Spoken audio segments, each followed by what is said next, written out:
Exploration Films. Check us out on the web at explorationfilms.com.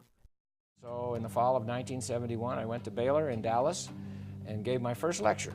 It was on the evolution of the tooth. And I talked about how these fish scales gradually migrated into the mouth and became teeth. And a couple of my students came to me after class that day and said, "Dr. Martin, have you ever investigated the claims of creation science?" Well, that was 1971. I'd never even heard of it. And so I'm thinking to myself, where are these guys coming from? I've never heard of this. And so I said, sure, I'll look into this with you. And I'm thinking, kind of as a cocky young professor, I'll blow these guys away.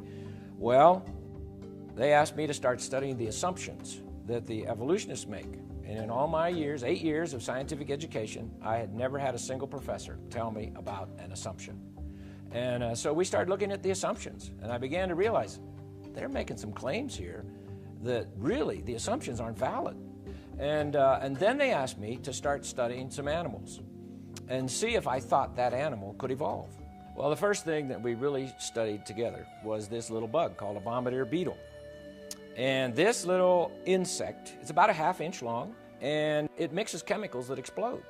So I began to think, okay, now how would that evolve? Let's say if evolution is true, and you're evolving along here, and you don't have a defense mechanism, because that is the defense mechanism of the bug. So if evolution is true, it had to somehow evolve that. So let's say it's coming along here. Well, the first time it evolves the explosion, what does it do to the bug? Boom, you just splattered your bug, okay? So splattered bug pieces don't evolve. So I thought, well, how could this have happened? Well, it doesn't blow itself up. It has another little factory inside itself that manufactures chemicals. A chemical acts as a catalyst so that when you squirt that chemical in with these other chemicals that are like in neutral, you get your explosion. Well, the first time it manufactured that little chemical, here it goes again, blew itself up again. But it doesn't. Why? Well, because it has like an asbestos-lined firing chamber. And even then it would blow itself up if it didn't have somewhere for the explosion to go. So it has like twin tail tubes. And it can aim these tail tubes all the way up, out the side, out the front. Let's say a spider is coming up toward its side and it doesn't have time to turn around and shoot. It can just take its little gun turret and aim it out there and shoot. The explosion on this little bug, all you hear, if you're listening as a human, you hear this pop. But scientists have now put that explosion in slow motion. And it's like about 1,000 sequential little explosions, but they're so fast, all we hear is one pop. And so you think, well, now, why would that be?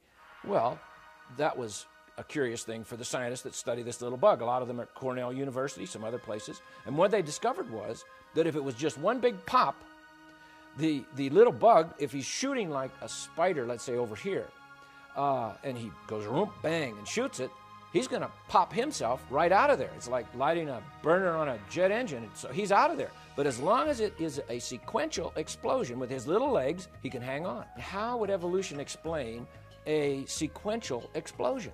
This little bug messes with all the theories of evolution. There is no way a slow, gradual process is going to produce this bug. There's no way even the newest theories of evolution, like punctuated equilibria, which means evolution happens very fast. Well, there's no way that will explain this little bug. I began to realize, how could this particular little animal, for instance, evolve? It needed all of its parts. It needed everything there all at once, or you just don't have the animal. And my stomach started to churn, if I really want to be honest. And my wife would tell you, my stomach churned for 5 years. It took a 5-year struggle for me to begin to flip the way I think, from thinking in an evolutionary way to thinking in more this animal or little creature, little bug, whatever, was created fully formed, just like it is. Because that went against everything I'd ever learned. Exploration Films, where curious truths and uncommon minds meet.